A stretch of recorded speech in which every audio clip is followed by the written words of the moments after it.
अस्सलामुअलैकुम वरहमतुल्लाहि वबरकातुहु जमीअन।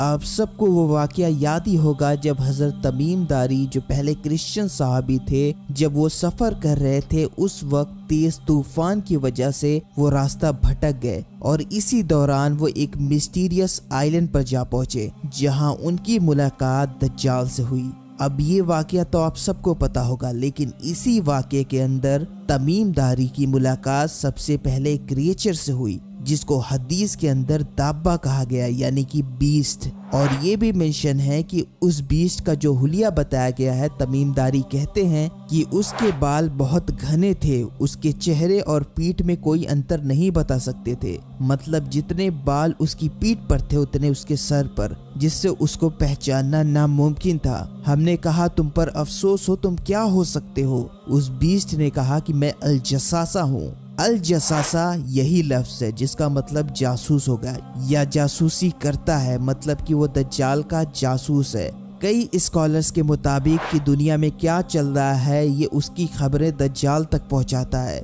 अब ये रही सही मुस्लिम की हदीस। अब अबू दाऊद में जो हदीस मिलती है उसके अंदर, जो कि अलबानी के नज़दीक सही हदीस है, जिसमें बीस्ट की जगह औरत का लफ्ज़ इस्तेमाल हुआ है और वो एक औरत से मिले जिसके बाल थे बहुत घने और वो अपने बालों को पीछे की तरफ कर रही थी। जब वो चलती तो उसके बाल घसीटते। उन्होंने पूछा कौन हो तुम? उसने कहा कि मैं अल जसासा हूँ। फिर आके वही सेम वाक़या है। कितने लोग ये मानते हैं कि ये एक अजीब क्रिएचर थी जिसके बारे में इंसान नहीं जानते। कितने लोग काली से इसको जोड़ते हैं। जो अस्तोला आइलैंड वाला सीन है आप जानते ही होंगे, आपने बहुत सारी वीडियो देखी होगी, आप समझदार हैं। तो कई लोग ये मानते हैं कि चूंकि उस आइलैंड पर 2000 साल पुराना काली का एक मंदिर है जो खंडर बन चुका है, तो हो सकता है कि वो औरत जो इस वाक़ये में मिलती है वो काली थी। क्योंकि अगर आप काली की पिक्चर देखेंगे तो कई पिक्चर में उसका हुलिया बिल्कुल सेम है। तो इस हदीस में क्लियर कहा गया है कि जो हैवान है वो एक फीमेल थी। कई बार जो है बीस्ट जो है जानवरों को पुकारा गया है हदीसों के अंदर, चाहे मेल हो चाहे फीमेल हो, उनको बीस्ट ही कहा गया है। कई स्कॉलर्स ये भी मानते हैं कि वो बीस्ट असल में औरत थी या फिर उसने जो है एक औरत का रूप लिया था। अब जो भी है, पर ये क्लियर है कि वो दिखने में एक औरत जैसी थी, जो कि कितने लोग काली के साथ जोड़ते हैं। अब इसको लोग अलग अलग मखलूक मानते हैं, बट मेरा ये मानना है, मेरा ये ओपिनियन है कि ये मखलूक जो थी वो एक शैतान या जिन थी। क्योंकि एक वाक़या सेम ऐसा ही मिलता है हज़रत खालिद इब्ने वलीद का, जो शिया और सुन्नी दोनों के यहाँ मौजूद है। इब्ने कसीर इसको अपनी बुक में मेंशन किए और हासिम इब्ने अल-कल्बी जो कि एक हिस्टोरियन थे, उन्होंने भी इसको ऐड किया हुआ है और ये शिया से ताल्लुक़ रखते थे। इस वाक़ये में ये मेंशन है कि जाहिली अरब के वक्त लोग अल-उज़्ज़ा की इबादत करते थे, जिसको नौज़ बिल्लाह अल्लाह की बेटी मानते थे।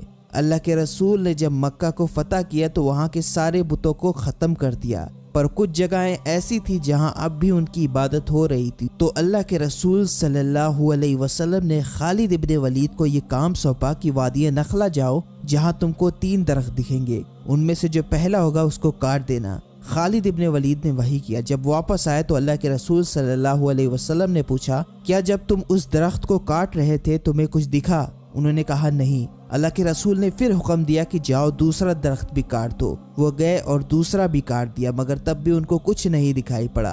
पर जब उन्होंने तीसरे दरख्त को काटने की कोशिश करी तो पाया एक हबसी औरत को जिसके बाल बिखरे हुए थे और वो अपने हाथों को अपने कंधे पर रखे हुए थी, अपने दांतों को पीस रही थी। खालिद इब्ने वलीद उसकी तरफ बढ़े और उन्होंने एक वार किया जिससे उसका सर धड़ से अलग हो गया और वो राख बन गई।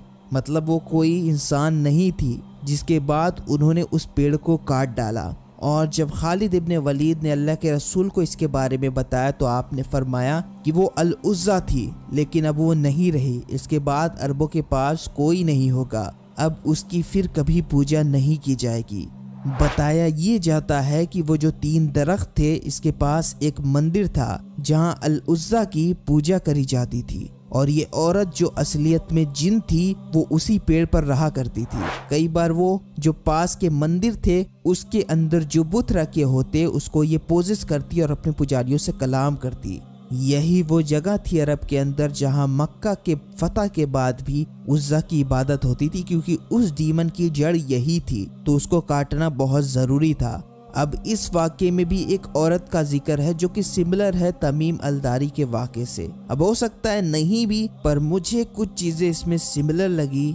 आपको क्या लगा? देखिए, अब तमीम दारी के वाक़े के अंदर बीस्ट का जो जिक्र हुआ है, दाब्बा, उसको कई लोग दाब्बतुल अर्ज़ के साथ भी जोड़ते हैं, जिसका जिक्र कुरान में है सूरह नमल के अंदर। जब उनके ऊपर अजाब का वादा साबित हो जाएगा, मतलब क़यामत आने वाली ही होगी, हम ज़मीन से उनके लिए एक जानवर निकालेंगे जो उनसे बातें करता होगा कि यकीनन लोग हमारी आयतों पर यकीन नहीं करते थे।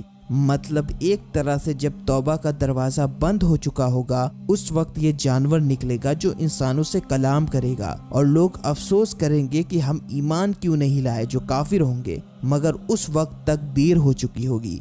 अब इस बीस्ट को लोग दज्जाल वाले बीस्ट से जोड़ते हैं, तो ऐसा बिल्कुल भी नहीं है, जबकि दूसरी हदीस के अंदर उसको वुमन बताया गया है। बट दाबतुल अर्द एक रियल में हैवान होगा, जैसा कि सूरह नमल में जिक्र हुआ कि वो हैवान बात करेगा। ये चीज उस हैवान को खास बनाती है, उसका बात करना। कुछ लोग कहते हैं कि उसके पास मूसा अलैहिस्सलाम का असा होगा, सुलेमान की अंगूठी होगी जिससे वो लोगों के चेहरों पर मोहर दागेगा, मोमिनों के चेहरे चमक जाएंगे, काफिर के काले पड़ जाएंगे, वगैरह वगैरह। पर एक खास चीज मैं आपको बताऊं कि ये जो हदीस जो जामे तिर्मिज़ी में मौजूद है, इमाम तिर्मिज़ी ने इसको खुद ज़ईफ कहा है और अल्बानी के नज़दीक भी ये ज़ईफ है। कई और भी स्कॉलर उनके नज़दीक ये ज़ईफ हदीस है, मतलब ये हदीस सही नहीं है।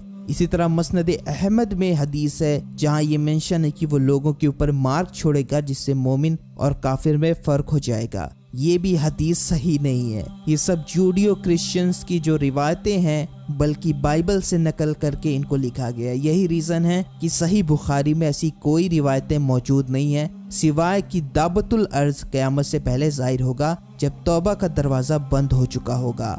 दैट्स वाई बहुत से स्कॉलर ये मानते हैं कि दाबतुल अर्ज़ क्या है, अच्छा है, बुरा है, वी डोंट नो, बट एक क़यामत की निशानी है जो आखिरी वक्त में ज़ाहिर होगी। आफ्टर दज्जाल, after Jesus Christ and Gog Magog. कितने लोग दाब्बा को जो है बैफोमेट के साथ जोड़ने की कोशिश करते हैं और बाइबल के बीस्ट से भी, बट आई थिंक ये सिर्फ एक थ्योरी ही है, क्योंकि दाबतुल अर्ज़ तब जाहिर होगा जब मुसलमान इस दुनिया में मौजूद नहीं होंगे, बल्कि सिर्फ काफिर रह जाएंगे।